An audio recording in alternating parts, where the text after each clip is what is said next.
Today, something a bit different. I'm somewhere and I don't even know exactly where I am. I think I'm in a village of Strathmiglo in Scotland, and this is Edenshead Parish Church. I know this is definitely Edenshead because it said so on the gate.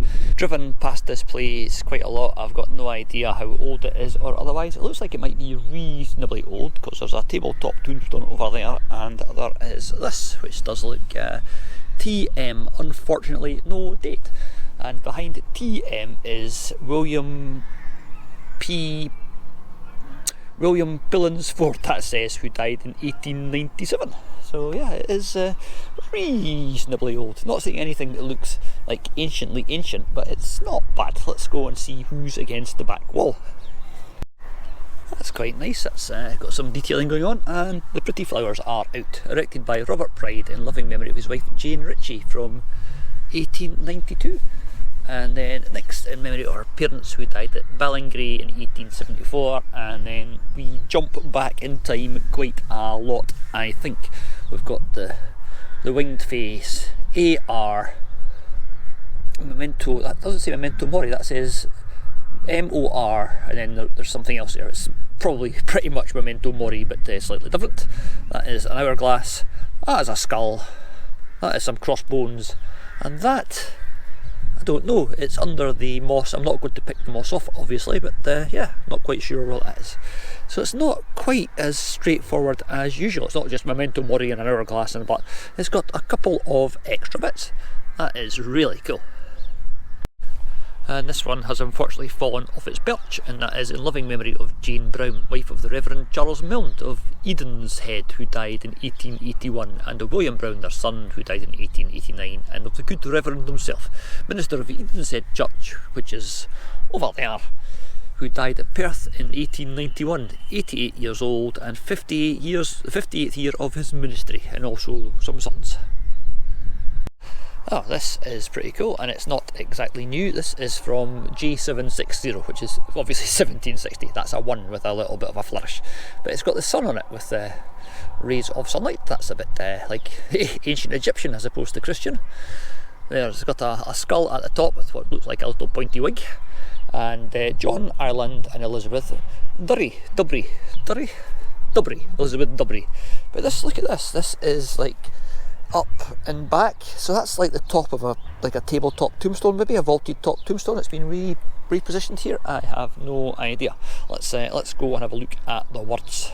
And this is another word we haven't, or another phrase we haven't seen before. Here lies the dust of John Ireland, a portioner of Opquarts. A portioner is somebody who farmed a portion of land, who died October 1759, aged 72. Janet Smart, his spouse, who died July 1745, aged 55, and David Ireland, their son, who died August 1759, aged 44. And yeah, it's a really impressive bit of carving. Some nice pillars at the side. It's I like that one quite a lot. This is actually quite an old cemetery. I am pleasantly surprised. Oh, here's another very old one. Unfortunately, it is just about entirely gone. And then beside that, there's one that doesn't look anything like as old, in memory of Robert Elder, a draper from Strathmiglo who died in 1909. I thought this place didn't look very old. I was quite wrong. I'm seeing skulls and crossbones and sort of scroll top tombstones. So let's go and see if we can find anything interesting, like that rather funky looking chap there.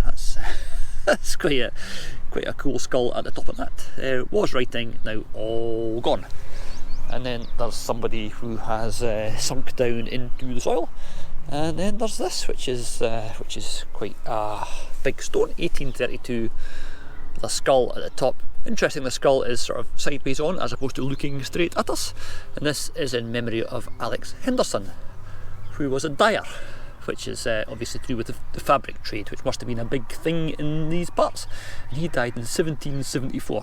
So far, I may be wrong, this is the only one of these proper tabletop tombstones that I can see. Let's see if we can find anything on it that is James Christian of somewhere that ends in RNO, who died in 1789. So yeah, we're still back in the 1700s. Let's have a look at the little one next to it, which looks like it might be quite old as well. Let's have a look. It's got some interesting text on it. Oh, it makes them a challenge to read.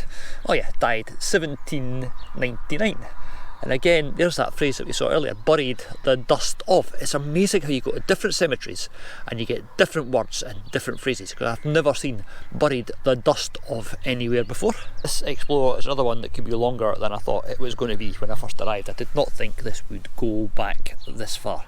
The memory of Catherine Higgy, spouse of David Young, Fortune Mill. So there must have been a textile mill here somewhere, who died 1820. Yeah, it's still refusing to be very modern. I am liking this quite a lot. In memory of Henry Melville, who died at Casfews. Now, I don't know where that is, but there's a road on the way into the village that is called Casfews Road, so I'm guessing it was a place or a building or something. I've got no idea, but you probably guessed. You turn around and this is what is behind us. IS and BS with skull and crossbones. Again, that looks very much 1700s, early 1700s, from the sort of general shape and quality and stuff. Let's see if it's got a date or anything on the back. It's got it probably, oh yes it has, look, 171709. You'd think I was looking at this first and then going back and making it up, but no, I didn't look at the back before I said the early 1700s. And it's got a starfish, or a star, call it a star at the top, probably not a starfish, but still, it's got a star-shaped thing. Right, let's have a look at some of the great and the good with their draped urns, and oh wow, that's pretty cool, isn't it? That's not seen the top of a tomb like that before. The amount of work that's gone into that is just incredible. I wonder what was on the very top. Let's have a look on the ground and see if we can see. Oh, there's lots of bits lying here. Yeah, I'm guessing they've broken off something. That looks like it came from up there. And this is an affectionate remembrance of Charlotte C. Gowper, wife of Reverend W.M. McCara, the Free Church of Strathmiglo, which is not that one over there, who died in 1882. And the Reverend himself, who died in 1889, 46th year of his ministry here.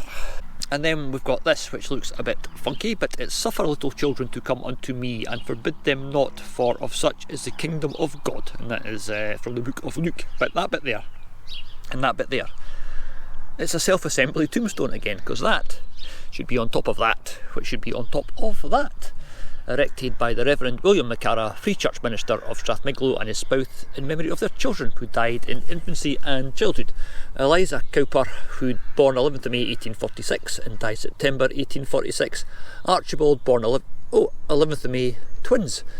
Eliza and Archibald were twins, born 11th of May, and he died in December 1851. And then William, who was born in 1849 and died in 1852. So none of the children lasted very long, or some of them, none of the ones listed here lasted very long.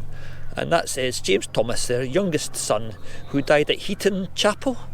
Now, there's a Heaton Chapel in Manchester, I think. I don't know if that is that Heaton Chapel, but hey, it could be. These people did travel.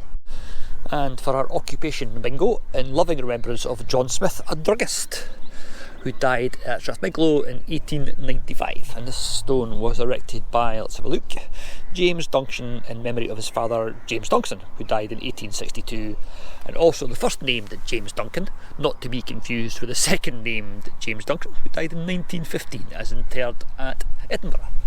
Right, and this is the old draped urn effect going on here, and this is sacred to the memory of Margaret Elder.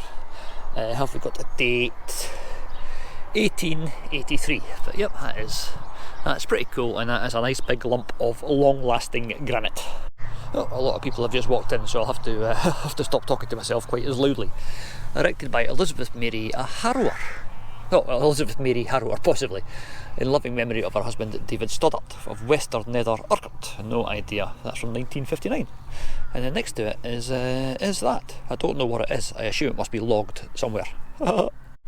This is such a nice wee gravestone, and that's it's an actual. Is that an actual shell? It's an actual shell on top of that little stone there. That's quite cool. Shouldn't really have been poking at that. There's another one there. Somebody obviously liked seashells. So let's head down around the outside wall of this. There's great and good. This is a big family plot, obviously. and that is in memory of Henry Ralph of Strathmiglo, who died in 1856 in the 81st year of his age, and also his wife and their daughter, and who died in 1887. And on this side, in memory of James Troop, a manufacturer in Strathmiglo who died in 1855.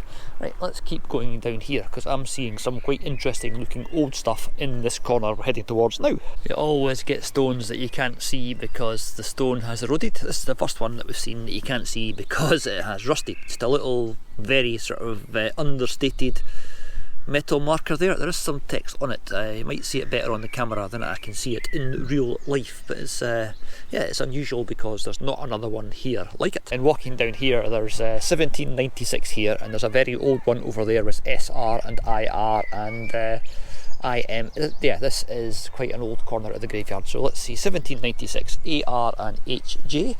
Do we know who AR and HJ is? Yes, again, here, look at that LY. Here lie buried the dust of Alexander Russell, tenant of Pitlour, who died October the 22nd, alright, October the 22nd, 1780, in the 55th year of his age. So that's interesting, eh?